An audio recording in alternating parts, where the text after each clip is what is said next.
যারা কৃষক বন্ধুর টাকা পায় তারাও যুবসাথীর টাকা পাবে। তাহলে কি এগুলো সবগুলোই কি প্রশাসনিক ছক? এই মুহূর্তের সবচাইতে বড় খবর, যারা কৃষক বন্ধুর টাকা পান তারাও কিন্তু পাবেন এই যুবসাথীর টাকা। এই রকমই কিন্তু একটি নোটিশ দিয়েছে বীরভূমের সিউড়ি 1 নম্বর ব্লক থেকে।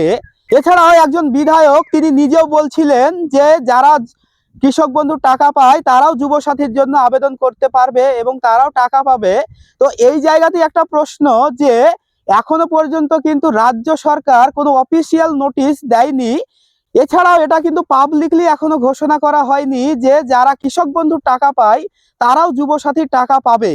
তাহলে কি এগুলো সবগুলোই কি প্রশাসনিক ছক?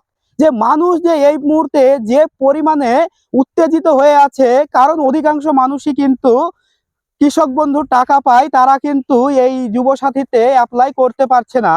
তো তাদেরকে থামানোর জন্যই, অর্থাৎ তাদেরকে চুপ করানোর জন্যই কি এই ধরনের নোটিশ, নাকি আসলে টাকা দেওয়া হবে? বন্ধুরা, আপনাদের কি মনে হয় অবশ্যই কমেন্ট করে জানাবেন। আর ভিডিওটি বেশি বেশি করে শেয়ার করে মানুষের কাছে পৌঁছে দিন, যাতে মানুষও বিষয়টি নিয়ে ভাবতে পারে।